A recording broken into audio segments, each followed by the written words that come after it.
चित्रकेतु नाम के एक राजा, जिन्होंने सब कुछ था, चित्रकेतु के पास पुत्र नहीं था। एक संत जी से कहा, महाराज बेटा नहीं है, कृपा करो तो बेटा हो।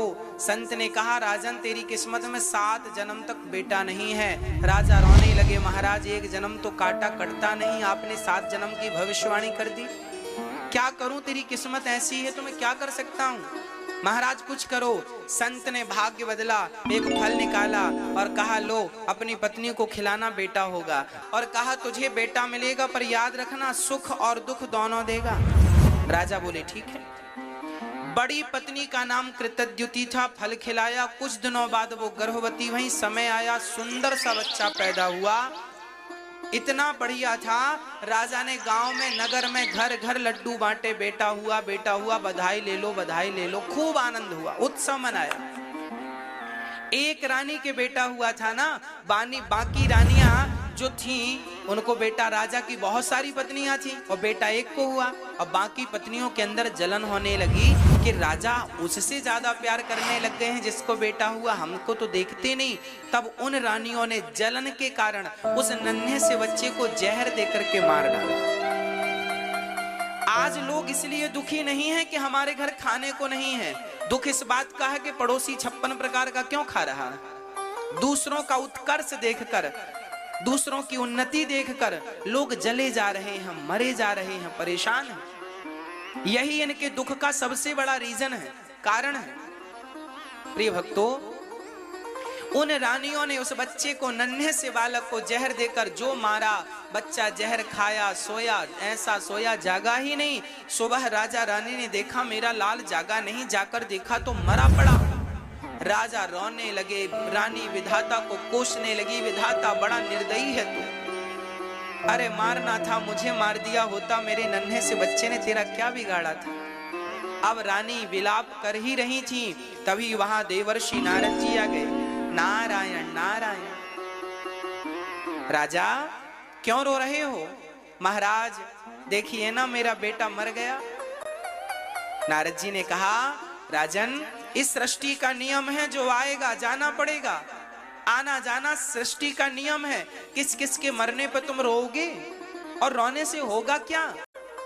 अब तो राजा बोले, महाराज मुझे ज्ञान मत दो, बस मेरा बेटा जिंदा करो, ऐसी कृपा करो कि मेरा बेटा जीवित हो जाए, मेरा बेटा जीवित हो जाए, ऐसी कृपा करो। अच्छा ठीक है। नारद जी ने लाख समझाया उस चित्रकेतु को, पर समझ में ना आया। अंत में स्वयं हाथ में जल लेकर नारद जी ने उस मरे हुए बच्चे के ऊपर डाला। वो मृत बच्चा उठकर बैठ गया, खड़ा हो गया, जिंदा हो गया। राजा दौड़ पड़े, बेटा आ, तुझे अपने हृदय से लगा लूं और तुझे ढेर सारा प्यार कर लूं। उस बच्चे ने कहा, खबरदार, पहले ये बताओ आप कौन हैं, आपका परिचय क्या है। पिता ने कहा, कैसा बेटा है तू, अपने पिता से परिचय पूछ रहा है। मैं तेरा पिता भूल गया, मैं तेरा पिता हूं। उस बच्चे ने कहा, पिताजी आप किस जन्म के पिता हैं। अरे मैं तेरा पिता हूं, इसी जन्म का। उस बच्चे ने कहा, पिताजी कितनी बार मेरा जन्म हुआ और कितनी बार आपका जन्म हुआ, किस जन्म का रिश्ता रखते हो। पिछले जन्म में मैं भिखारी था, तो मेरे द्वारा आपका और मेरा कोई हिसाब बाकी रह गया था, वो चुकाने आया था। क्या हिसाब बेटा। तब उस बच्चे ने कहा, पिताजी मैं पिछले जन्म में भिखारी था और आपके घर भीख मांगने आया था, तो आपने मुझे गेहूं का आटा और साथ में गाय का सूखा हुआ गोबर, ओपले, कंडे आपने मुझे दिए।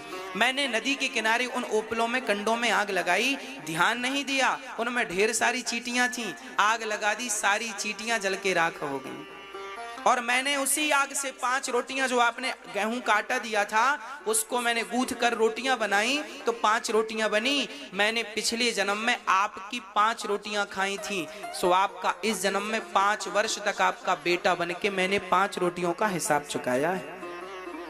और मैंने उन चींटियों को जला के मारा था, तो आज वही चींटियां आपकी पत्नियां बन के आई और आज उन्होंने मुझे जहर देकर के मारा है।